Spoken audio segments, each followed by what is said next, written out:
আমরা বাসন্তী দেবী কলেজে আছি। বাসন্তী দেবী কলেজে যে ছবি দেখতে পাচ্ছি, যে যারা এখানে পরীক্ষার দায়িত্বে, পরীক্ষা ইনচার্জ, ভেন্যু ইনচার্জ, তারা এই বিভিন্ন রকমের কাজ চলছে।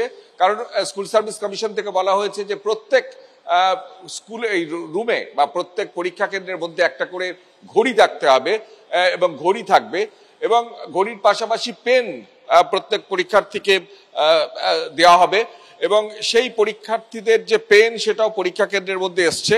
আমরা দেখতে পাচ্ছি যে ছবি সরাসরি, যে পরীক্ষা কেন্দ্রের ভেতরে প্রত্যেক যে টেবিল, প্রত্যেক যে চেয়ার, সেই টেবিল চেয়ারের ওপর পরীক্ষা কেন্দ্রের যে পরিচিতিপত্র পরীক্ষার্থীর, সেই পরিচিতিপত্র লাগানো হচ্ছে।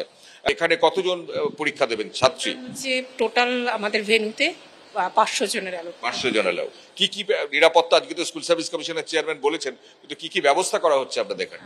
আমরা সমস্ত রকম গাইডলাইন মেনটেন করেই যা যা বলা হয়েছে সেগুলো সমস্ত প্রিকশন নিয়েছি, এবং সুষ্ঠুভাবে যাতে পরীক্ষা ব্যবস্থাটা চালানো যায় তার জন্য, যেমন হচ্ছে বাইরে হচ্ছে বোর্ডে ওদের রোল নাম্বার, কোন কোন রুমে তারা থাকবে, কোন ফ্লোরে থাকবে সেটা ডিসপ্লে করা হচ্ছে। প্রতিটা রুমে আমরা ক্লক দিয়ে দিয়েছি অলরেডি, এবং তাদের মানে যাবতীয় যদি পেন তাদের লাগে সেগুলোর ব্যবস্থা আছে, জলের ব্যবস্থা আছে, ওয়াশরুমের ব্যবস্থা আছে, সিটিং অ্যারেঞ্জমেন্ট এবং ইনভিজিলেটর, সমস্ত রকমের যা যা করা দরকার সেই সমস্ত রকম। মানে কতগুলো রুমে পরীক্ষা হচ্ছে? 500 জন পরীক্ষা টোটাল হচ্ছে 14টা রুমে।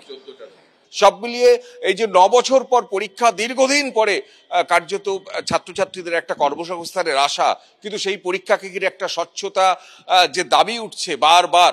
কারণ এই পরীক্ষা হচ্ছে শুধুমাত্র দুর্নীতির জন্য নতুন করে এই পরীক্ষা দিতে হচ্ছে, দুর্নীতির জন্যই, প্রাতিষ্ঠানিক দুর্নীতির জন্য নতুন করে এই পরীক্ষা দিতে হচ্ছে। স্বাভাবিকভাবে সেই পরীক্ষার স্বচ্ছতা সবচেয়ে বড় প্রশ্ন। সেই স্বচ্ছতা রাখতে যাবতীয় নিরাপত্তা ব্যবস্থা স্কুল সার্ভিস কমিশন করছে।